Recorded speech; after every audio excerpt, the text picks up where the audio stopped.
KBW's 3-on-3 Blazers podcast. My name is Orlando Sanchez. Jared Cowley is in the house. We're a couple of men down, but we had to record a special edition preview as the Blazers enter round two.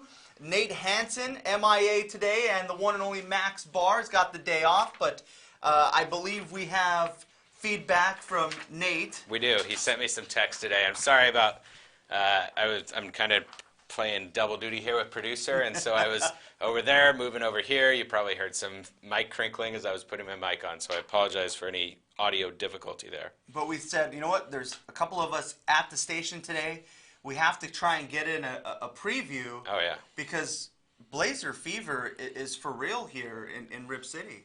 Yeah, it is. Just the fact that I've received more texts from Nate in the past couple of days than I think ever. This shows that even Nate is like super excited about the Blazers, and he's not even really like he's not a Portland native, so he's not a big fan. I mean, the entire city of Portland, Blazers fans, non-Blazers fans, bandwagon fans, they're all super excited about the Blazers right now. And thank you to our listeners and people that decided to give us a chance, especially after Dame's Big Shot. That podcast, arguably our most successful podcast in terms of downloads. Oh, by far, yeah. So thank you to everyone who has taken the time to check it out. We love the positive reviews. Please subscribe to the podcast, however you take your podcast. Yep, wherever you get it. Thank you so much for that. But let's set the table now, man. The Blazers have advanced. They've had a lot of rest, a lot of waiting around to figure out who their opponent is. Late last night, we found out it would be the Denver Nuggets, who withstood somewhat of a rally from the San Antonio Spurs, who did not go quietly. Nikola Jokic goes off, has a triple-double, puts together just another incredible stat line. He's doing stuff that has really never been done in a 7-game series for a big fella. Yeah. The man is a beast. So let's kind of dive right into what awaits the Portland Trail Blazers as they get ready to go into this series on Monday night in Denver.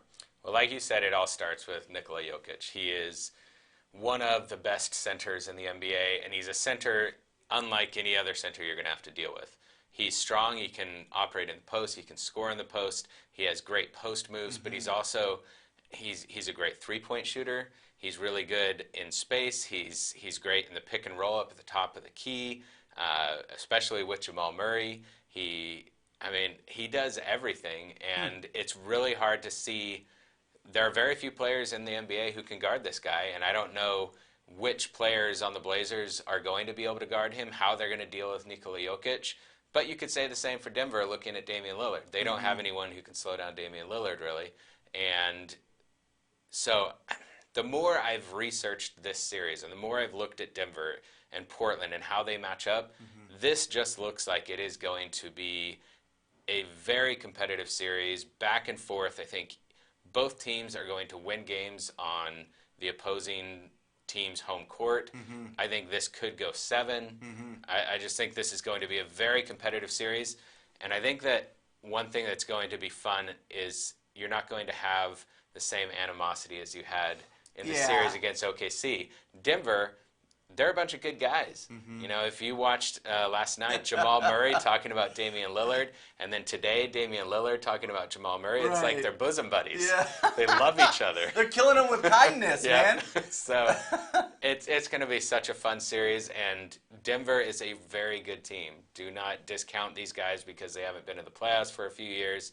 They've really put it all together this season, and this is a very difficult matchup for the Blazers. And even though they've faced each other 4 times in the regular season, they're in the Western Conference, this is only the 3rd time all time that they've met up in the playoffs. Yeah. You have to go all the way back to 1986 to find the last time they met up. The time before that was the 77 championship year. So there's not a lot of history between these two teams when it comes to the postseason.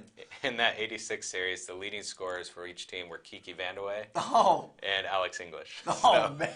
That's a blast from the past. Yeah, it's been a while. Yeah. So now they meet up. Denver, the best home team in the league during the regular season. Very tough to beat. I believe they had 7 losses all season at the Pepsi Center. So it's not easy to go into their place and steal a win, and that's what the Blazers will have to do at some point. Yeah. All things considered, Yep. and having home court advantage, the Blazers, I believe, were 21-20 Yes. on the road. So, I mean, these two teams had almost identical home and away records. They were, separated by one win. I mean, these teams are so evenly matched. It's crazy. And yeah, playing in Denver is tough. I mean, it's always been tough. Even when Denver's not good, playing in that altitude, that's just a different thing you have to acclimate to. And now Denver is good, and so it's just a double whammy. And it's going to be really tough to pick up a win on that home court. But like you said, they're going to have to win in Denver. The Blazers are, if they want to win this series. And during the postseason, one of the major storylines for Denver has been their youth and lack of experience in the postseason. I mean, there's only one starter, Millsap, who has any playoff experience going into this postseason.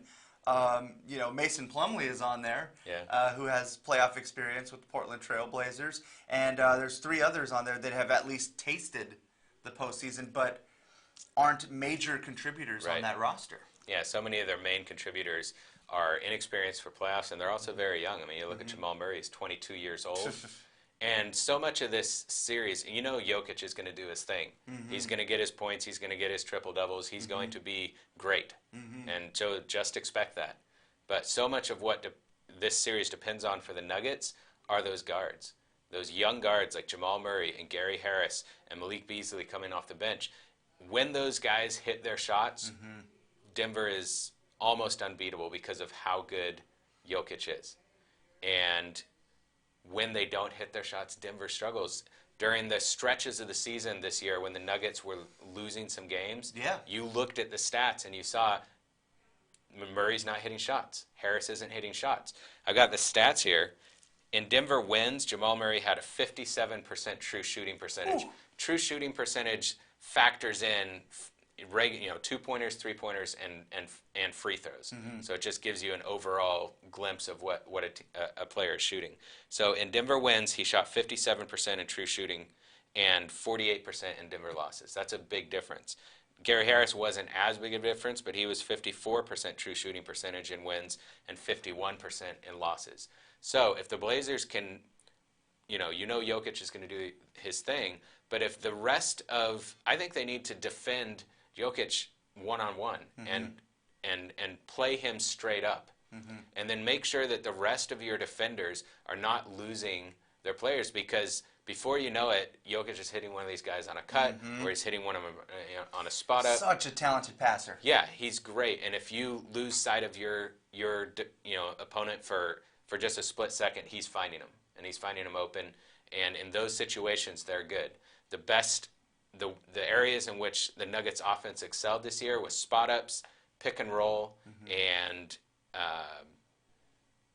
I'm sorry, the third one's escaping me. But it was all these plays that were Jokic finding his teammates in good positions for them to score. So they got to play Jokic straight up, and they've got to not lose connection with the guys they're defending, and that starts with their guards. If you're rooting for the Blazers, it's not Jokic getting 30 or 35, even if he goes off for 40. Yeah. That's not the part that should scare you. Right. It's the assist column that should worry you. I know the Inside the NBA team, the guys on TNT, Barkley was calling him arguably the greatest big man passer of all time, and at least you can go back to, there was Bill Walton, there was Sabonis, there were those kind of guys that could do similar things, but that's the class that he is in when it comes to distributing as a big man. And that's when the Blazers will get into trouble, is if they go all in on just trying to stop Jokic, and it's cuts, it's, finding the open man, and they're knocking down shots. That's when they're deadly. Yeah. And it's tricky with Denver because they weren't a very good offensive team this year, which is surprising because in the past few years when they missed the playoffs, their offense was very good, but their defense kept them out of the playoffs. Their defense was always near the bottom of the league. This year, they kind of flipped. Their defense was a top 10 defense all season long, and their offense actually, in points per game, they ranked 20th. If you look at their offensive rating, it's actually they ranked 7th. And the reason for the discrepancy there is because Denver plays at a snail's pace. They play at one of the slowest paces in the league. So their points per game seems very low, but their offense is actually a top 10 offense if you just take into account how slow they play. But still, they weren't as good on offense as they have been in the past. But what they do really well on offense is that pick and roll, and especially the pick and roll with Jokic and Jamal Murray. And an interesting wrinkle that you see with them is how often Jokic operates. You'd think he's the roll man, but he operates as the ball handler in the pick and roll, and has Jamal Murray setting screens for him, and then Jokic is free. You know, if a defense gets kind of tripped up by that and is like, oh, we got to switch, then all of a sudden Jokic has a smaller guy on him that he can take advantage of. And Jamal Murray is rolling to the rim against a big man who can't stay with him. Or he's popping out for a three, and the big man has to defend him in space. And so all these things, you have to stay disciplined. You have to execute your defense against these guys because they do a lot of things that you don't see against other teams. So the regular season series was owned by the Nuggets. I mean, they won 3 out of 4. The last one that the Blazers won, Denver was resting its top guys, so you really didn't. It's kind of a throwaway game in terms of, you know, what you can take away from matchups and things like that. But every single game was close. All of them were single-digit games. The margin of victory was an average of 5 points. So every game was contested, and I think it goes back to your point that pace is automatically going to dictate fewer possessions. It's tougher to build a bigger lead, and it's tougher to come back if you get behind. Exactly. And now when you go into the playoffs where things generally are a slower pace, more half court, these are going to be grind out games. Yeah. That's what it feels like. Yeah, I think so. And like you said, yes, Denver won 3 of 4, but those games, I mean, the cumulative score of those 4 games was Denver 456, Portland 450. So these games were very close. I mean, I don't think Denver owned the series. I think that they won 3 of those games. But the thing is about the regular season, you can't really take any of those 4 games and be like, yep, this is something we can look at and put that into the playoffs, and it's going to matter. Because the first 2 games, which Denver won by a combined 4 points or something like that, the Blazers had Nurkic, and now they don't. Right. The third game was a very competitive game in Denver, and the Blazers ended up losing by 9. You know, kind of lost control of it there very late, but it was a very competitive game. Oh, that was a game that both teams were really trying to win. Yeah, the Nuggets were playing all of their guys. The Blazers were, if you remember, they were without C.J. McCollum. So not only were they without Nurkic, but they also didn't have C.J., and we know how good he's been in the playoffs. And then the fourth game, Denver was, resting 3 of their starters, and so that game means nothing. You're right, and I was reminded of this so often over the last few hours, just on social media alone from our viewers and Blazers fans, that, you got to throw out what happened in the regular season just based on what we saw against Oklahoma City, who swept the Blazers during the regular season. And it's the intangibles that have gone into this Blazers run. I had one viewer who messaged me who said, you know what, I haven't seen this type of confidence from the Blazers since the Drexler days. And the reason for that is because Damian Lillard is playing the best basketball of his career right now. And when you have a superstar, he's already a superstar, but when you have him taking his game to beyond superstar levels, then everyone else feeds off that. All of a sudden, C.J. McCollum is playing his best basketball of the season. You've got Maurice Harkless playing his best basketball of the season. Al-Farouq Aminu is contributing. Enes Kanter is playing through separated shoulders and outplaying Steven Adams in the playoffs, which nobody expects. So if Damian Lillard keeps this up, if he continues to play at this level, I don't think the Nuggets can beat the Blazers. Because if that's the case, Damian Lillard is as good as Jokic is. He's far and away the best player on the court. And most of the time, that's what matters in the playoffs. It's stars. Yeah, totally. And that's what separates good from great. Yes. Is how much better do you make the pieces around you, your teammates? How much does their game elevate in crunch time, in critical situations? And at least in 5 games against OKC in the first round of the playoffs, Damian Lillard has proven that he can elevate the people around him, or he can take over a game if you need him to, like he did to close out the Thunder. I loved some of the points that you made on Damian Lillard and the success that he's had in this postseason and how he's just elevated his game, something that you've been working on for KGW.com. Yeah, I wanted to talk about that a little bit because before this series against the Thunder, I said that Damian Lillard was the key. He was the X factor. He's everything. Because when Damian Lillard plays to his full potential and plays like a superstar, the Blazers win. In the playoffs, in the regular season, it doesn't matter. If you, I looked at Damian Lillard has 15 postseason wins in his career. In those games, he's averaging 28 points. He's shooting 45% from the field and 47% from the three-point line. In 25 playoff losses, he's averaging 23 points, and his percentages go down to 38% from the field and 29% from the three-point line. As Damian Lillard goes, so go the Blazers. So if he keeps up this level of play, in the first round, 33 points, 46% from the field, 48% from the three-point line. He has to maintain that level of play for them to advance as far as he wants them to. And I think he can do it, but I think that we also have to remember that back in 2014, the last time Blazers fans were feeling this good about the team after the .9 shot, when they beat the Houston Rockets in 6 games, Damian Lillard was awesome in that series. It wasn't just the three-pointer to win the whole thing. He averaged 26 points in that series, 46% from the field, 48% from the three-point line. Very similar to what he did against OKC. But then they met the Spurs in round 2. They lost in 5, and he averaged 20 points, 41% from the field, and 15% from the three-point line. Damian Lillard has to keep it up. And if he does, they're going to win. What I can't get out of my mind is, are we experiencing right now Dame time postseason edition? Wow. Because we've seen it every single year. Damian Lillard has one of these superhuman stretches that usually lasts about a month where he plays out of his mind, and he's the best player in the NBA during that stretch. Right. Back in last season, 12-game stretch in February and March, he averaged 35 points, 48% from the field, 44% from the three-point line. The year before that, a 16-game stretch in March and April, 30 points, 47% from the field, 43% from the three-point line. 2015-16 season, 13-game stretch, February and March, 33 points, 47% from the field, 41% from the three-point line. You can make the argument that this season, this regular season, was Dame's best season, but he has not had one of those stretches yet. He was consistent from start to finish. He didn't have a lull to start the season or in the middle of the season. He was just good the whole season. But what if he saved his best for last of this season?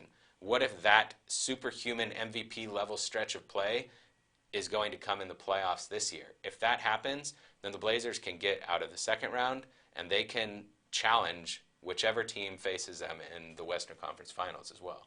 So it's all on Damian Lillard, and I'm excited to see if he can keep up this level of play. I think it's super interesting to read more about what Jared is talking about. KGW.com is the place to go to read about it. If this really is a next level performance from Damian Lillard, it's hard to bet against him. Yeah. You know, we've seen him take over when an Oklahoma City Thunder team is playing so well and shooting lights out, and that still didn't matter. He came as close to single-handedly winning a game for a team as you can in a playoff game. Yeah. So now let's kind of flip the script here, Jared, and talk a little bit about one of the major storylines for the Blazers, and that is the health of Enes Kanter. Yes. It's a separated shoulder. He says it hurts even when he's trying to eat, when he's trying to put on a shirt. He has trouble lifting his left arm up. He's going to be wearing a pad.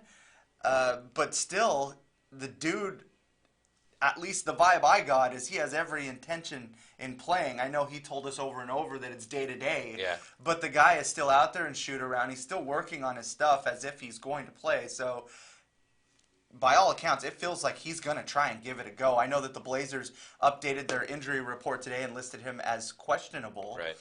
But it just feels like he's going to try to give it a go. He's so tough, and I think that he definitely wants to play, and I don't know how much will depend on what the doctors say and how much will be his determination. I'm not sure how that works with the Blazers.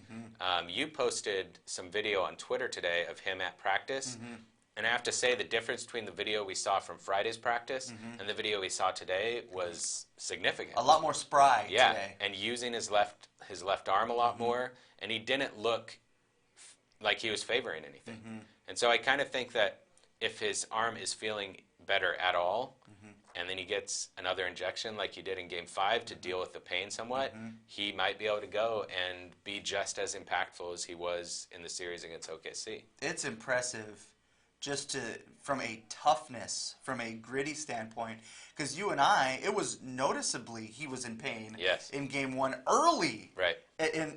In the first quarter of Game 5 is what I'm trying to say, that he was dealing with an injury. Yeah. He was playing hurt, and this is against a very physical big man. Yep. He's going to be tested in a different way come Game 1 against the Denver Nuggets. Yeah, because Jokic is really good, like we talked about in the post, and I think that Kanter has the strength and the size to deal with Jokic in the post and defend him straight up in post-ups and stuff like that.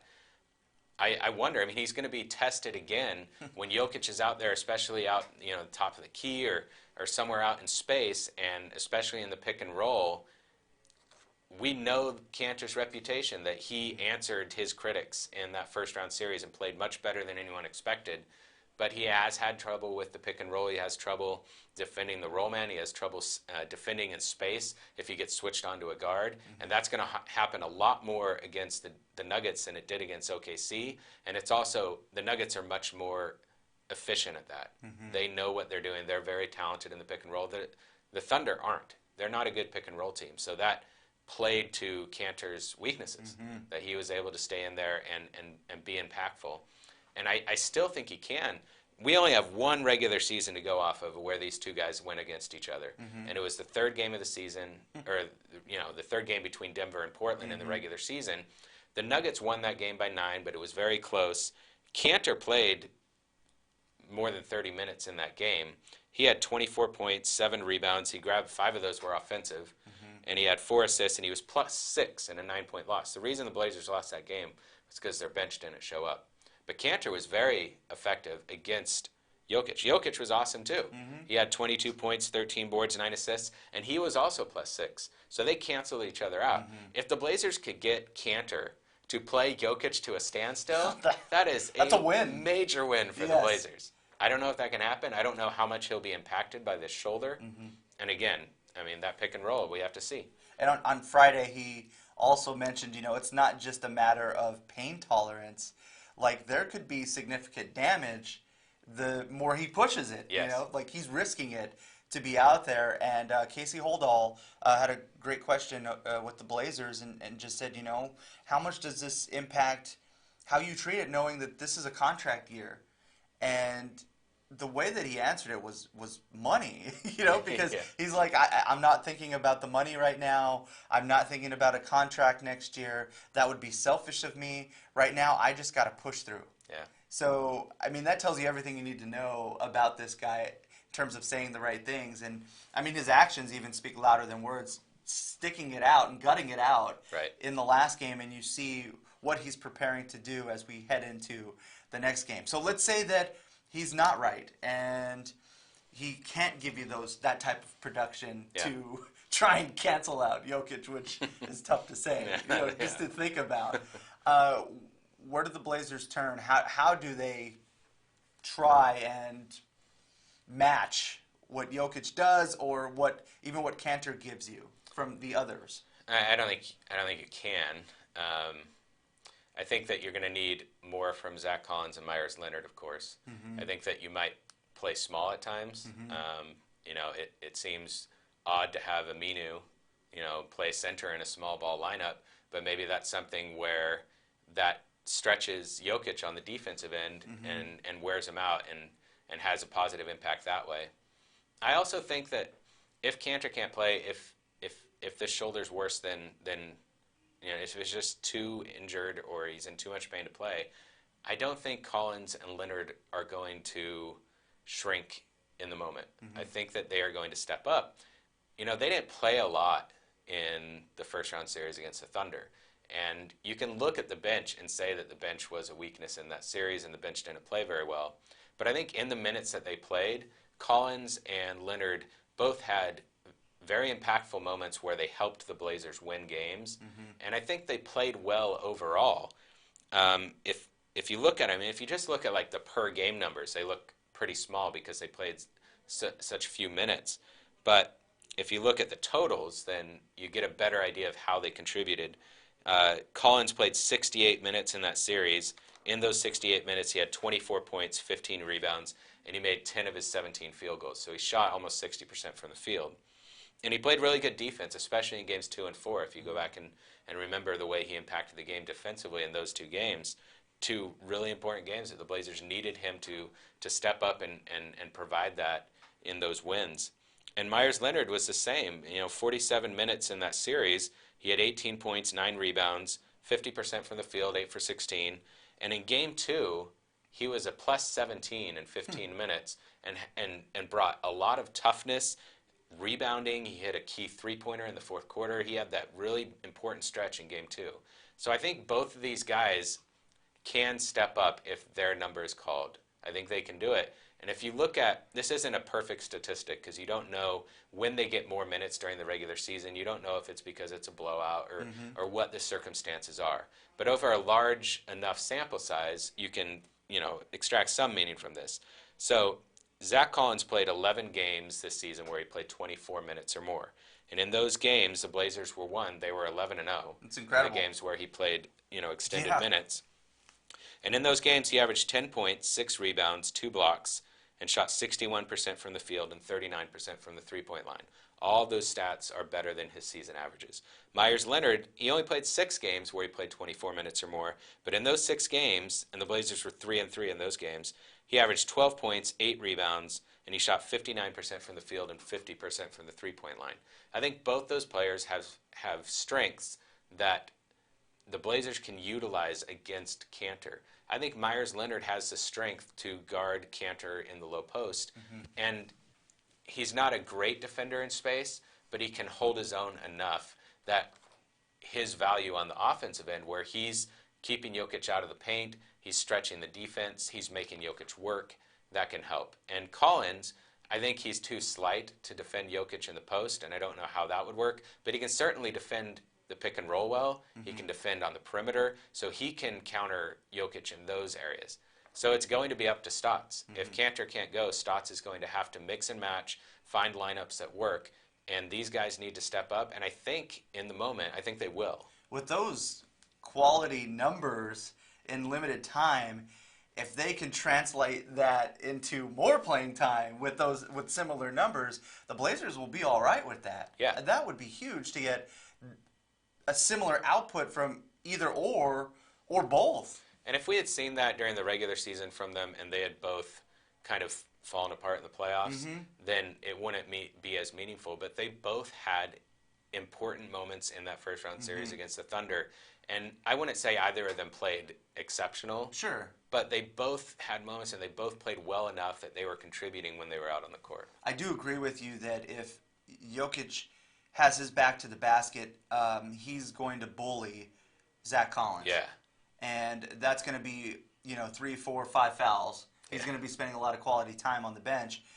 But if he's out on the perimeter, pick and pop situations, I like it. I think Zach will be fine in those scenarios. And athletically, I mean, Myers Leonard is a freak. Yeah. So in terms of defending a guy that is with the versatility that Jokic has, Myers seems like a decent matchup for him. Yeah. This seems to be okay for Myers Leonard. And, if it's 20 minutes a pop, something like that for those two guys, or 15 minutes each, and they're getting those type of numbers, that's going to help. I don't know how you replicate offensive putbacks and the rebounding that Enes Kanter gives you, but there's reason for optimism. The rebounding is a big deal if Kanter can't go because, once again, I mean, the Thunder were one of the best rebounding teams in the NBA. The Nuggets are the best offensive rebounding team in the NBA and one of the best defensive rebounding teams in the NBA. So are the Blazers. But a lot of that was because of Nurkic and now because of Kanter. Both of those guys are phenomenal rebounders. And one thing about Collins and Leonard is neither of them are as strong of rebounding centers. And so I worry that if Kanter can't go, that the Blazers could have a hard time keeping up with Denver on the boards, and that could be a weakness that Denver could exploit. We're going to find out pretty soon just how well Enes Kanter is feeling. Yeah. But the rest definitely favors the Blazers.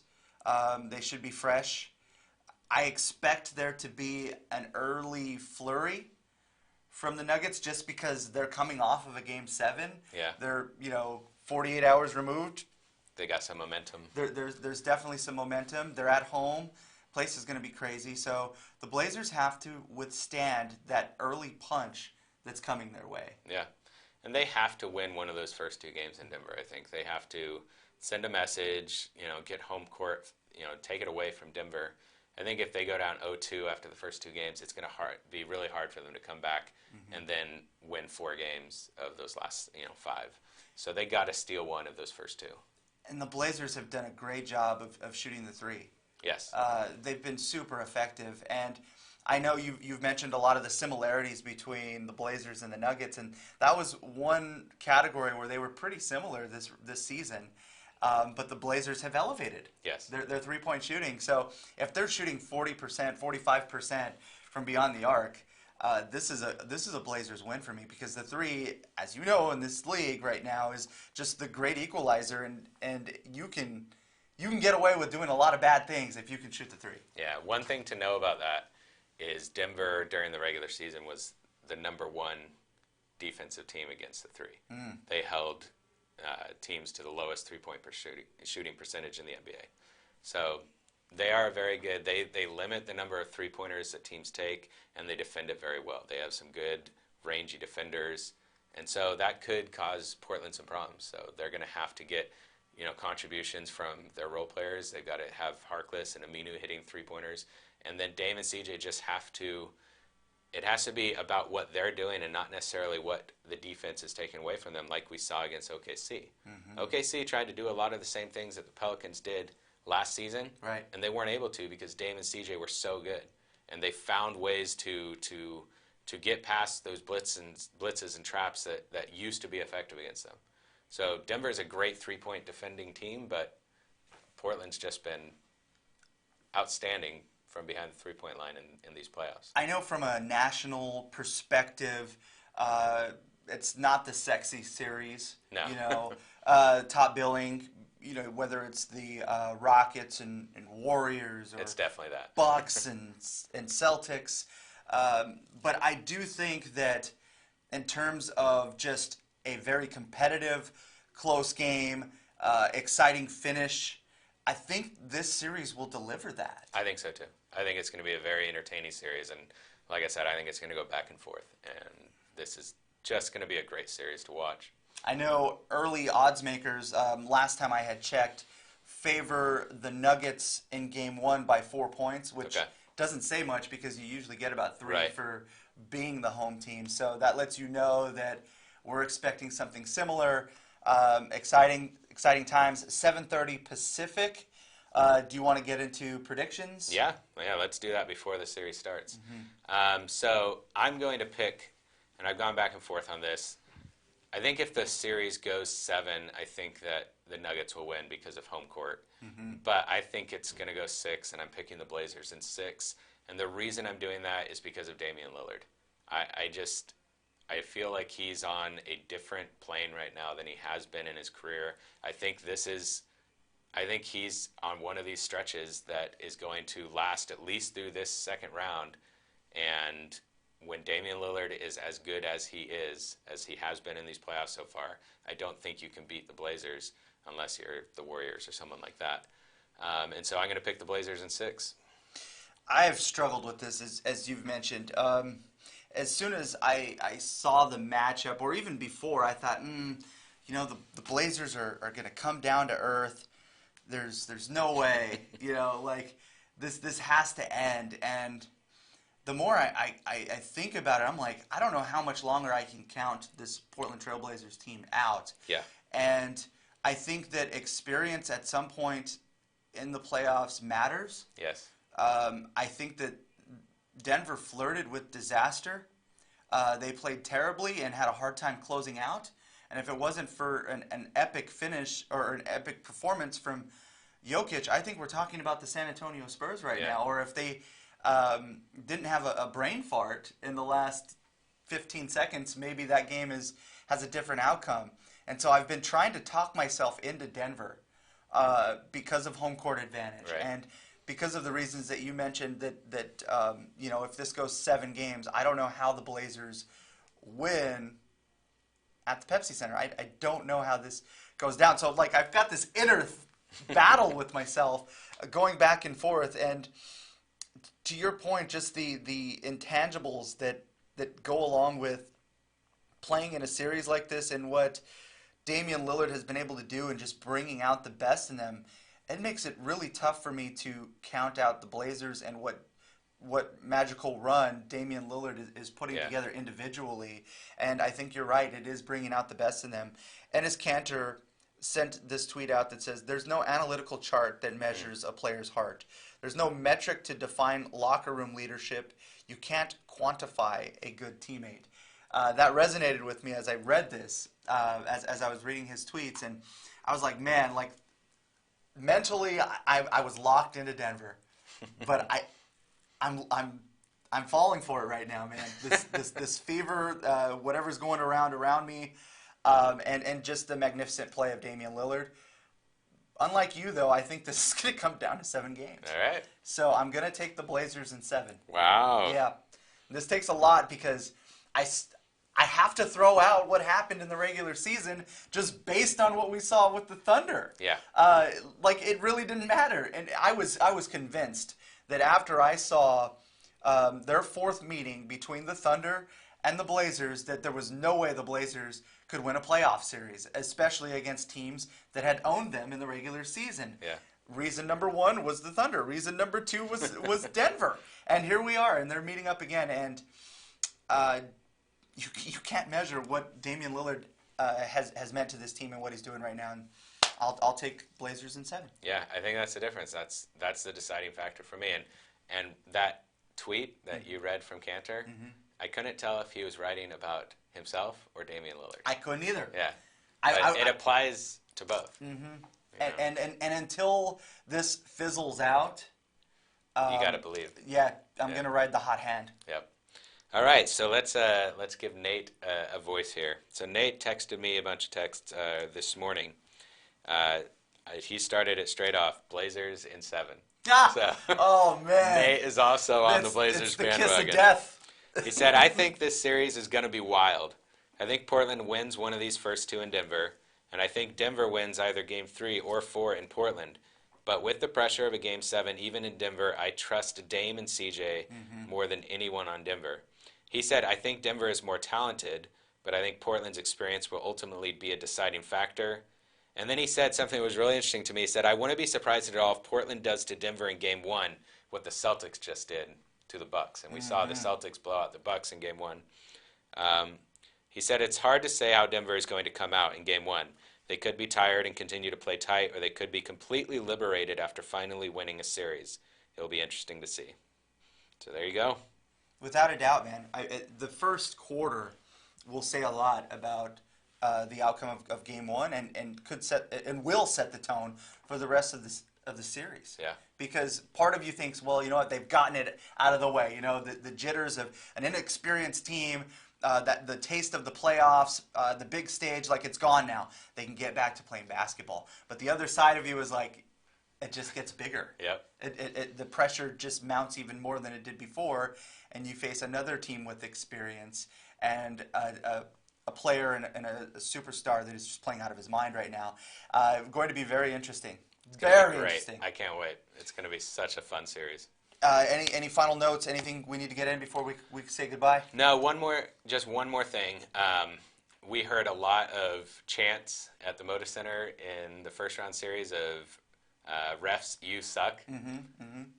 Denver ranked 25th in free throw attempts per game during the regular season. So maybe there won't be as much to boo the officials for in this series. So that's something to look forward to, is that Denver is not a team that is going to get to the line a lot, at least according to their regular season performance. I like games that aren't decided at the free throw line. Me too, yeah. Let them play. And on that note, thank you very much for listening to the podcast, for picking it up, for subscribing, for giving us your positive reviews. We definitely appreciate you. Let's keep this thing going, and we will be back better than ever next week. That's right. Thanks.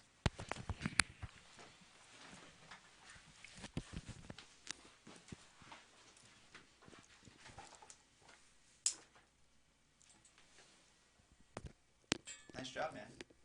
Thank you. There's got a lot of meat and potatoes in there.